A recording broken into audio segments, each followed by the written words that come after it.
On behalf of the Council, Management and staff of the Nigerian Stock Exchange and the entire capital market community platform to inform the market of its financial performance as well as its strategic and operational developments. Given that the market is driven by timely, relevant and accurate information, your interaction with the market through this forum is very welcome, and we encourage you to continue with this trend. It goes without saying that Berger Paints remains a dominant player in the coating and allied sector of the economy.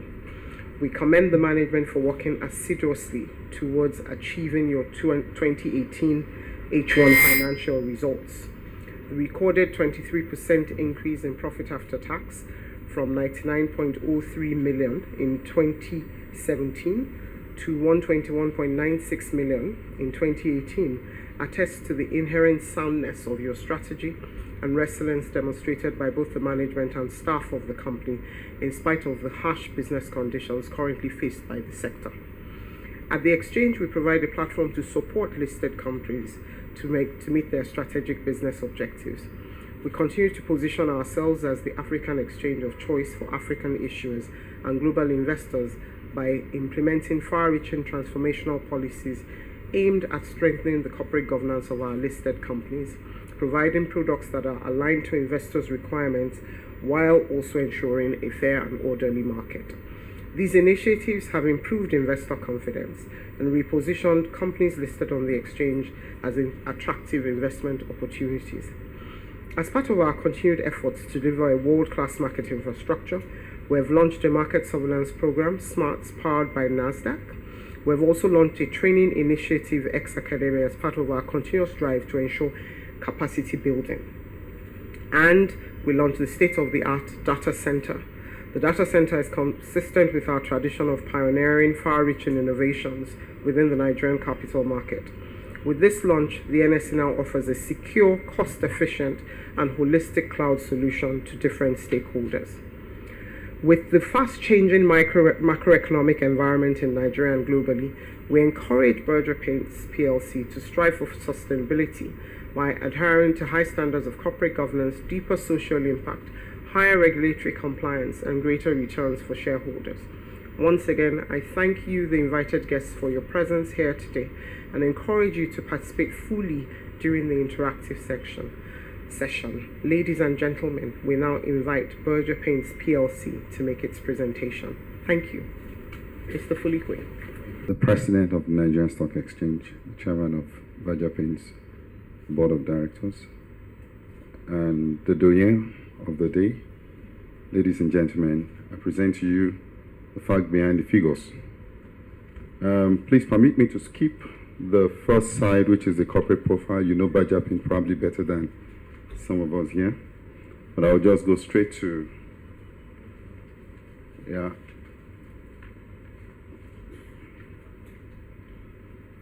our corporate profile scorecard. I think that's actually relevant for us to discuss today.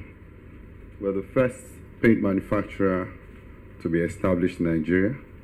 We're the first to introduce textured paints through R&D.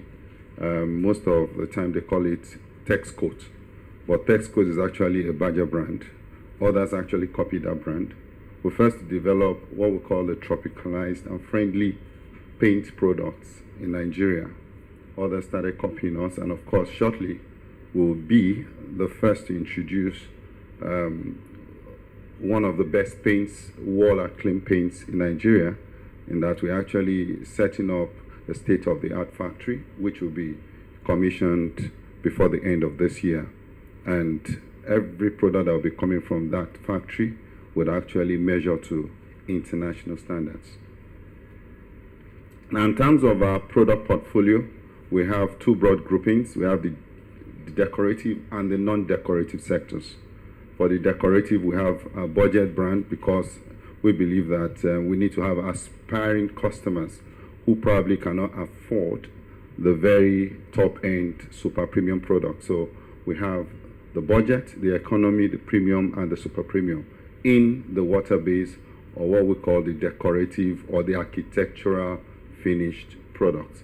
Now, for the non-decorative, that is mostly industrial, we have the automotive industry we cater for. We have general industrial, because there are some products that are just in the general industrial sector, and of course we have marine and protector. Quite a number of oil companies are our customers. Now, in terms of the operating environment, we all know how 2017 panned out. We have low demand, weak demand. In our sector in particular, in real estate sector, it's been a very difficult sector because investment in that sector is very capital intensive. So you find out that there was this drop in demand for our products. But in spite of that, we try to look out for privileged windows of selling our products. And again, there is a lot of leveraging in that sector where you have a lot of small players who actually use price as a basis for competing. And because of the economy, quite a number of consumers, had this apathy towards, prices that are high. Paint industry revenue marginally grew by 7% last year. And of course, in terms of GDP contribution to the sector, the sector is still very, very abysmal, just 0.03% of GDP. We have, like we said, two main categorization of players in the industry. We have the formal sector and the very defragmented, very, very unorganized sector, so to say. And they actually control quite a number of volume in that industry. However, we in the formal organized sector contribute about 60-65% of the sector. And then, of course, in terms of paint consumption in Nigeria compared to South Africa, per capita in Nigeria is a little lower. We're about 2.8 per capita, while South Africa is about 5.6. We just use South Africa as a basis for comparison. Now, raw material importation is a major requirement in that industry because of the level of fractional distillation of crude in Nigeria. We are still at a very basic level. So most of those raw materials we buy, we need FX to buy them. So we've actually been challenged with, sourcing for FX through the CBN. But we managed to get some we actually source locally. So we have, some synergy between local suppliers and ensuring that equally our international suppliers don't disappoint us. So, but by and by, if you look at the operating environment, for an industry like ours, the clever ones are able to leverage, the returns on investment. In that, if you look at the returns on investment, it's estimated at 26%, and that I think, in spite of the challenging environment, is a good scorecard. Our competitive edge is that we have a strong brand, is a household name. Anywhere you mention Berger Paints, so we're leveraging that. We're a market leader, and we, solidly are behind that, brand recognition. In fact, in terms of IT, we actually invested a lot between last year before and last year in, state-of-the-art technology to be able to manage our processes such that we actually reduce waste and ensure that our operations are run a lot smoother. I would say we equally have an efficient marketing team and a very good distribution network because we're a national brand. So getting products to the consumer when they want them, how they want them, and of course ensuring that you actually add value in the value chain. We ensure that is done to ensure that we keep our market leadership. And of course, because you're a market leader, you can't compromise on quality. So we ensure that we meet with all the quality standards in terms of our production process, end to end, to ensure that even when we have occasional product failures, we actually quickly do recalls so that we actually don't have market resentment. In terms of the management team, we actually have a very strong management team, and the board had actually been supporting that team to ensure that they deliver value. We looked at our 5-year revenue performance trend. If you look at the CAGR, that's the compounded average growth rate, you see that we have a 3%. The only time we had a dip was in 2016, and the reason is not far-fetched. We all knew what happened in Nigeria in 2016. Naira was at par In fact, Naira was running to the roofs, as high as 500 Naira to the dollar. I mean, it was so difficult to even get, and you need the raw materials to be able to produce. So that actually affected our growth then in terms of turnover. But I will tell you, even with that drop in sales then, we still made a reasonable profit for that year. Now, this is the comparison of last year's performance versus the previous year, that's 2017 and 2016, to just tell you the trajectory of our movement. If you look at the revenue, we actually grew by 19% year on year between 2016 and 2017. Coming to operating profit, which is actually the meat, we found out that we actually grew by 22%. That's simply because of how we've actually worked on our cost of sales, ensuring that we reduce wastages, efficiency at the factory level, so that we actually ensure that factories run efficiently. And then if you come down to profit after tax, we equally grew by 10% year on year. Of course, that's where our shareholders are happy, because that's actually what they share. And if you look at the earning per share, equally grew by about 10%. So it shows that the company actually did well year on year. Now, for half one, which is one of the reasons why we're here today, if you look at that, we're actually mimicking what we did last year, probably even better, particularly on the profit line. In terms of revenue, we've grown by 13%, though the previous year on year was 19. We grew by 13%. But if you come down to operating profit, we had grown by 29% half year. And if you look at that compared to the previous year, we actually grew by about 23-24%. So with 29%, it shows that we're actually doing some things right. And we want to continue doing those things that are right, and obviously stop doing the wrong things. Our milestone, the milestone to our achievement for 2018 is the fact that we came here about 2 years or 2.5 years ago and told you that we're actually outsourcing our depots. And that we successfully did within a period of 6 to 9 months. And having achieved that, we are beginning to reap the dividends of that through the perfection of that model, where we have outsourced partners who are actually the ones handling the end leg of our supply chain process, rather than we having to do the entire supply chain process. So our operators, we call them partners, actually, we call them outsourced business partners.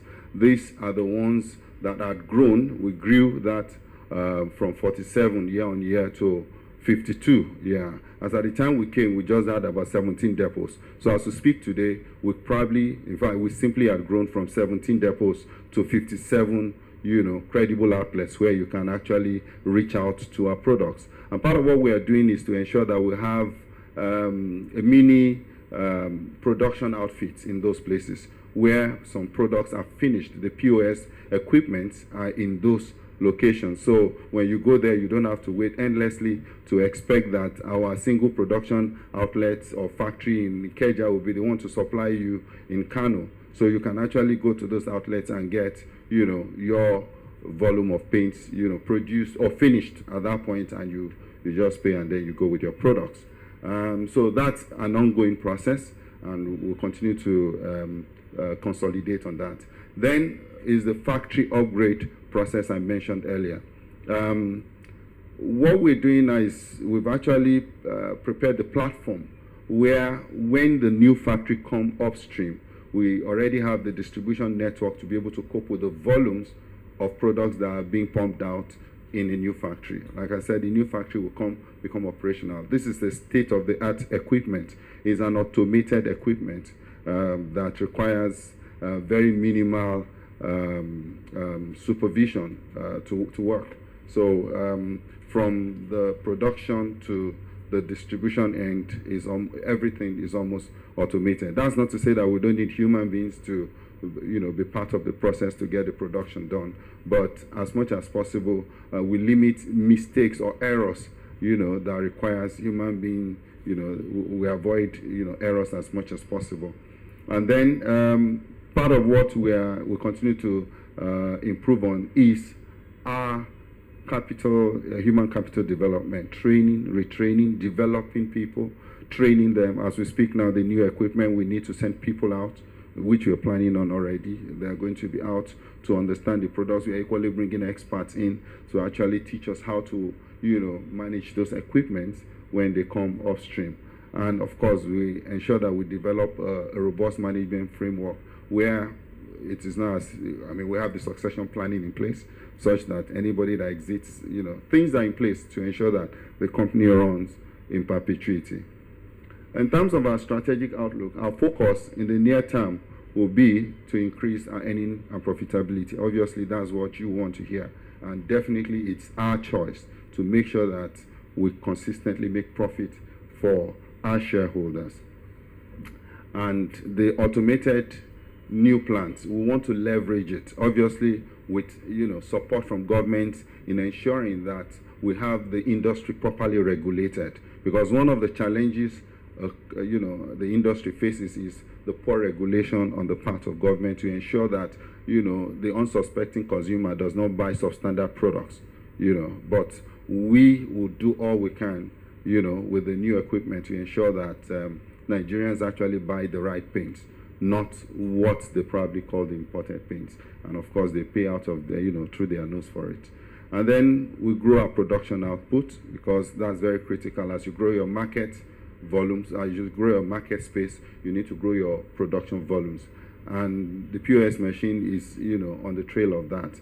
And then we empower our route to market, our OBPs, our source business partners. We just have to empower them such that, with credits, stuff like that, anything that can help them buy more, get them to be a lot more formidable, to take in a lot more, to deliver, value at that point. And then, of course, increase our market share. We keep watching the market share. Part of the growth in sale is not just about a vertical growth. We actually are equally doing some horizontal growth, taking some share from competition that had actually assisted us in growing our volumes. And then optimize our returns and investment, because as much as we want to sell profitably. And then finally embed the culture of ethics, corporate governance. While we were with Mrs. Tino Awe, she actually explained to us how critically they take corporate governance, importantly. And for us, as the board, we've actually gone through the CGRS, the exams, and we all passed to the glory of God. And none of us actually did below par. So it was very, very panicky, but we passed. And then we remain focused on our medium and long-term investment to outperform the competition, because whether we like it or not, we need to put an eye on what competition is doing. And that's why we're very apt with understanding what the market indicators are, so that we actually take, first mover advantage. And then we increase our innovativeness, because if there's anything we know can make you continually lead into the future, it's innovation and R&D, trying to do things differently rather than doing the same thing the same old way. So that's one area again. And of course, developing ourselves, investing in ourselves, trying to help us all in the company work as a team together with our source business partners. To a very large extent, we believe that would actually continually give us an edge above competition. Thank you for your attention.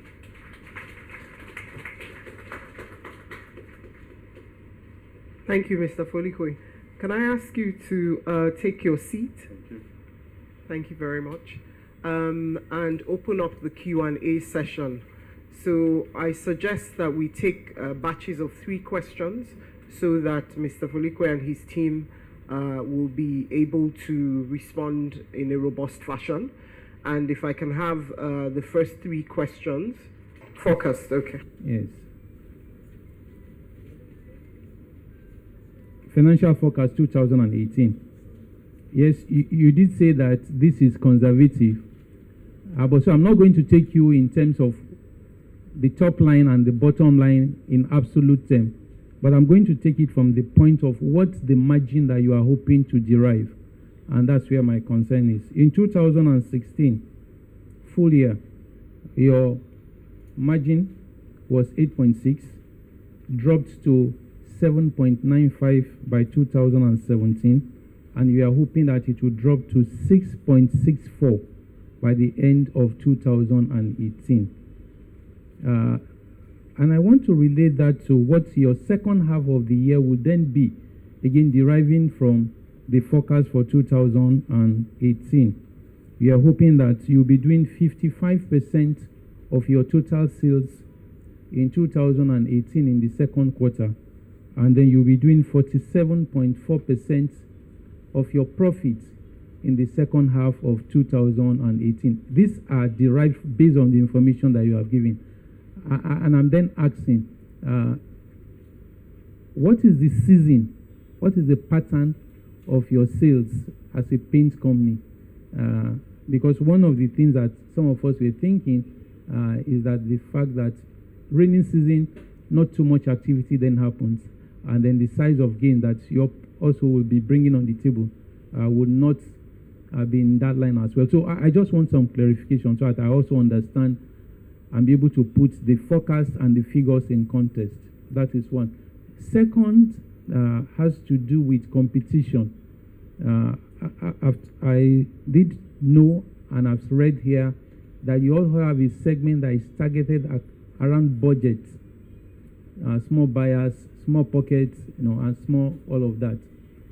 To what extent have that been able to address the issue of other small players? Again, taking it from the point of cost as well as the point of sales. And in 2018, as the last one, are you hoping that price increase as against volume is going to be one of the things that will help you to achieve the higher figures that you've talked about? I want to ask and find out, in your factory, what safety measures have you put in place in your factory, and the environment in which you operate? How have you impacted that community in terms of health, safety, and environment? I know that some of the products or chemicals you use might be harmful to the environment. So in terms of sustainable development, what things or what measures have you put in place to ensure that the locals are educated, the locals are aware, and what things can they do, if there is, to reduce the impact of some of those raw materials that they use? Thank you. Model franchise, is it for manufacturing or the entire chain? And how do you and how have you been able to control that that chain? What does it contribute to the bottom line? Thank you very much. For the questions, I'll quickly start with Mr. Nona Awu. He asked a very, very technical question, that these increases we are seeing, is it as a result of price increases? It's technically a very good question you asked, sir. It isn't. The last time we had a price increase was in 2016, only when we had the crisis in Nigeria, and sourcing raw materials was a big, big challenge.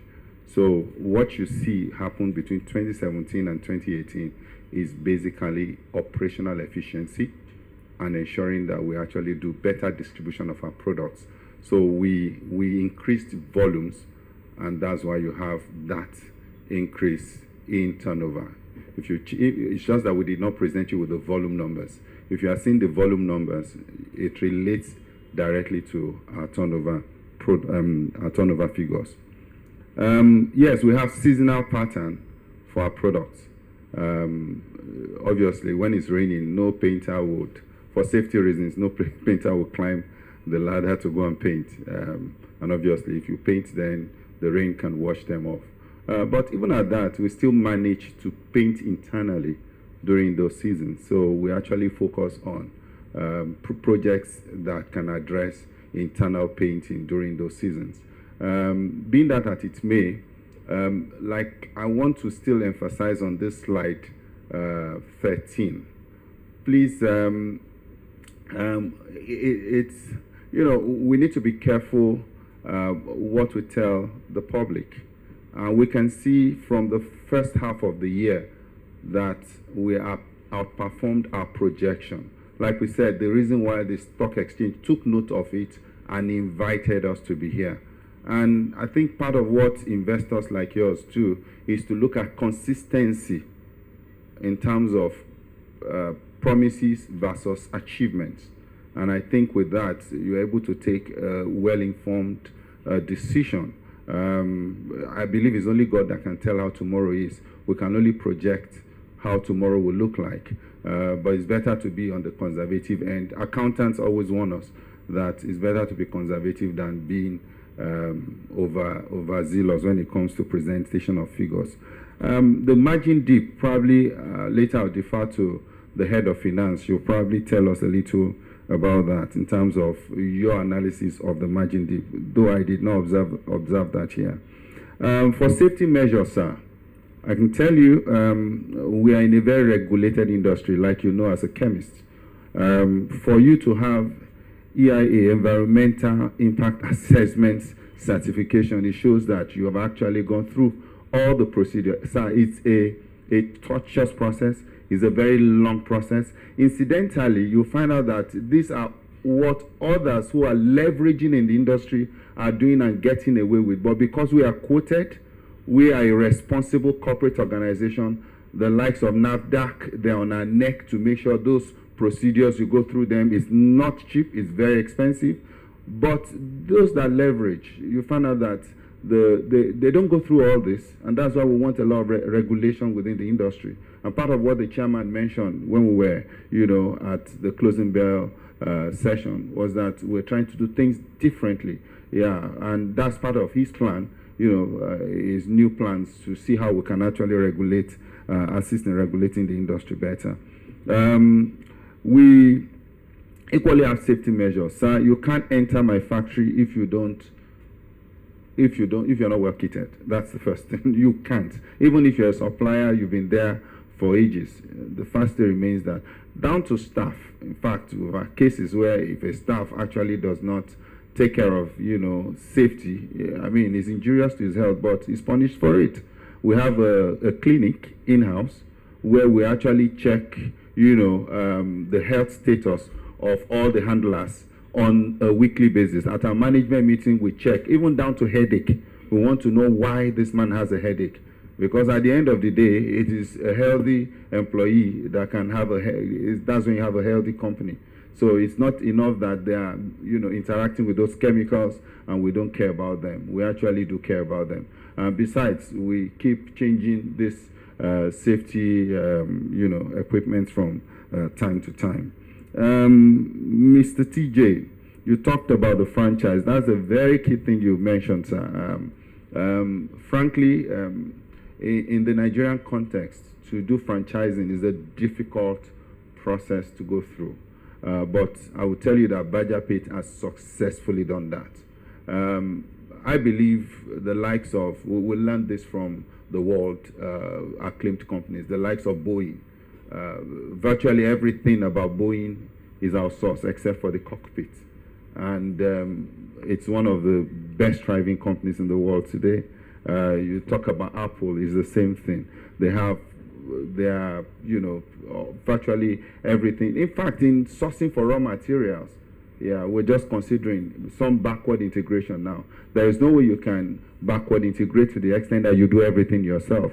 You still need support from, industry players. And fortunately for us, we got this right. But I can tell you, the production, the core of our production still resides in Berger paints. The chemists will understand that there is no way you can cede your formulation to competition. If you give it to the operator, it goes straight to competition. So it's our own exclusive preserve. However, in the process, because of how we need to meet with customer service, customers come to you, I want to buy just 4 liters of paint. You don't have to turn on the entire equipment in the factory because of 4 liters of paint. So we have bases that will be produced or that have been produced sitting at that outlet. The guy comes, this is the type of paint I want in this color. We have all the color shades there. So we only teach his operators at that outlet, supervised by our own managers, to ensure that they actually produce the finished portion of it. It's just the finished portion. As we speak now, bulk of our production process is through and through Berger paints from beginning to the end.